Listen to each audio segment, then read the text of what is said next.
Welcome Yeah. everybody to Kickin with Sensei, and today we're joined by researcher, historian, martial artist, author, I'm sure the list goes on, and Antony Cummins. And you've been a long time doing what you do, Antony.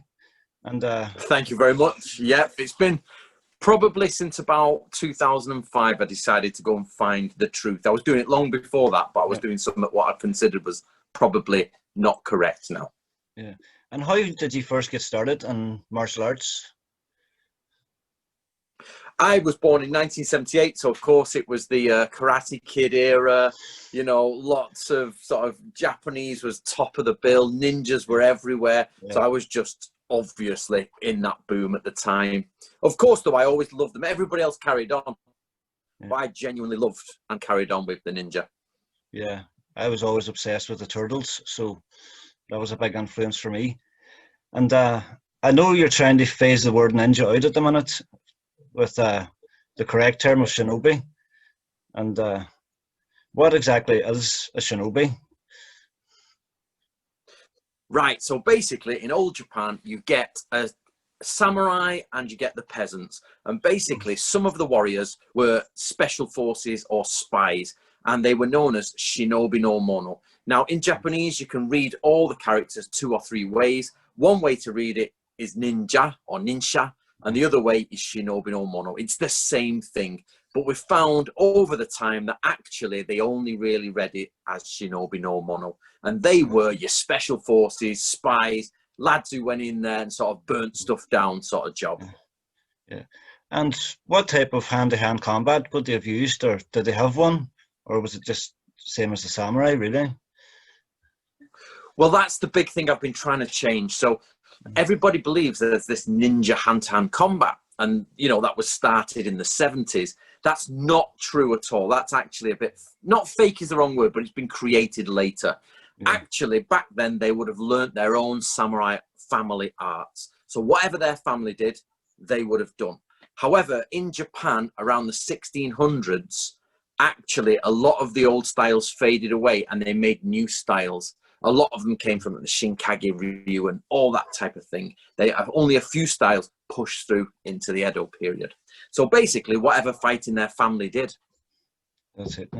And I know you've published a lot of books now. One of my favorite books is actually the Book of Ninja, which ninja right on the title there, but it's a translation of the Bansan Shukai. And I was just wondering if you could tell the audience what exactly is the Bansan Shukai and what's its importance in Japanese history.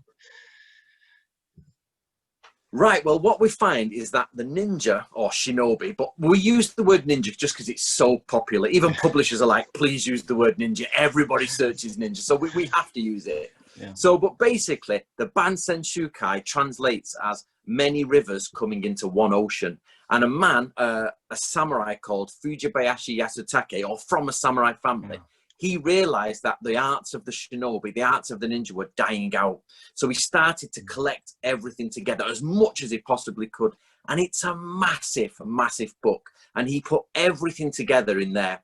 Now, what it means for Japanese history is that actually we have a record of what the ninja were doing. This is everything from tracking the stars, doing the tides, how to break into people's houses, the types of Japanese locks that are there, explosives, also the mental attitude you should have as a ninja. Everything was there, and it's been hanging around on the shelves of libraries in Japan for about 300 or 400 years. So I finally went over there, I put a team together, we translated it, and we brought it out, Book of the Ninja. Yeah, you've translated quite a few scrolls from Japan, and you've studied and researched and brought a lot of this information to the forefront. What is your goal as a historian? Right, my actual goal is to make the samurai cool again and to make the samurai more understood. Now, from the early 70s to 80s, samurai were the coolest thing on the planet.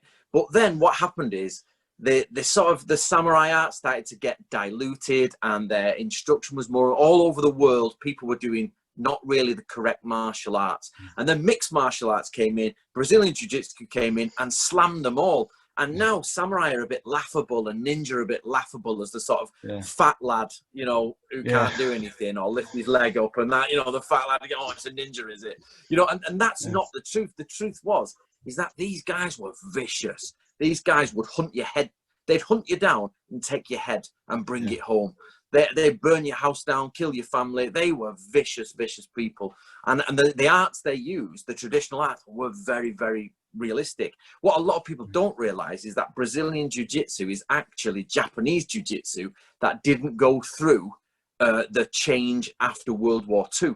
So after World War II, they made everything soft and easy and Aikido and spiritual because they become spiritual people. But actually, the jiu-jitsu before World War II was bloody horrible, and they were smashing people's faces into the ground, and you know, and that became Brazilian jiu-jitsu. Yeah. So my goal is to make people from the mixed martial arts side to say, wow, actually, they're pretty dangerous, the samurai. Yeah. And everybody from the samurai arts to say, oh, I think we've got something missing from our training. Let's add these historical bits in.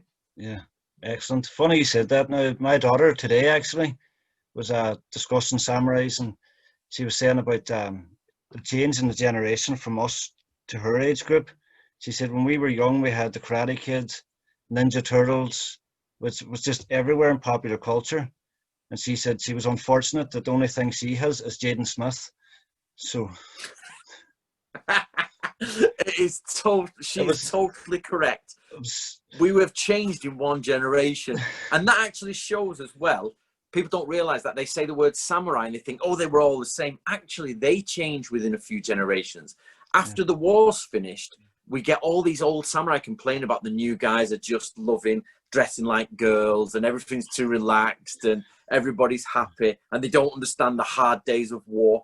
And that's exactly what's happened. So me and you would have grown up with granddads at war and things like that and great-grandfathers, whereas your daughter's generation, that's just long gone now. That's gone. Yeah. Yeah, so I'm sure Jaden Smith's very proud of the movie now, but saying that, well, Goldsmith, Karate Kid done with Kung Fu. Yeah. You know, Yeah, Kung Fu Karate Kid.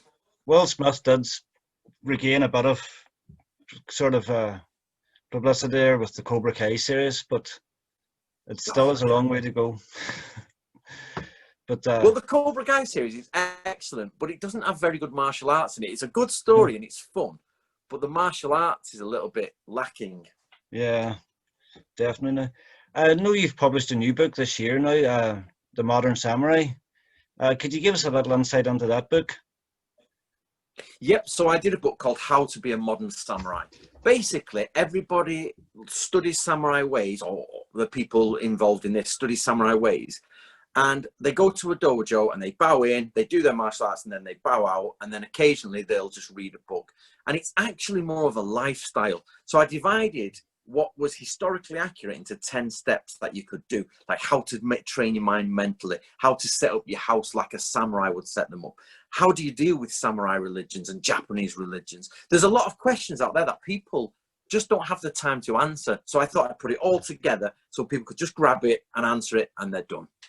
Yeah. Do you think a lot of this information's getting lost in modern day martial arts, that it's just so much about hand-to-hand combat that they're forgetting the theory and the history behind it, and it's not been taught enough? I would say it's actually totally lost. When I came into the martial arts, you very rarely see anybody who teaches anything about samurai strategy. A couple of people will have a couple of books here and there, but that I came in, I searched all the books, and that's why I actually started my Book of Samurai series, the Natori Ryu series, because it was actually documents from the 1600s that explained exactly what samurai did, you know, apart from hand-to-hand combat. And it always puzzled me. It was like samurai trained all day, and you're like, well, they've only got like 40 kata in that school, so how did they train every day with 40? You know, what did they do? And actually, hand-to-hand combat is the smallest piece of it. The rest of it is a big puzzle.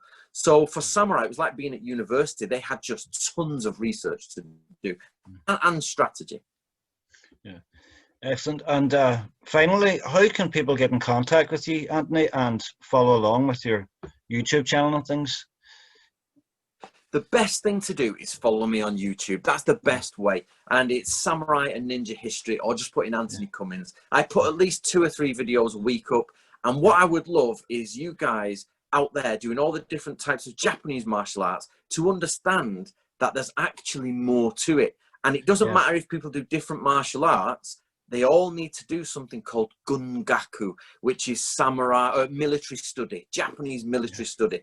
So it doesn't matter which Japanese school you're from, you need to be learning the military study as well. And obviously keep up with the history with me. And of course, it would be great if people could support me by getting the books. But I'm always there. You can see my face all over YouTube. And I always try to answer the comments.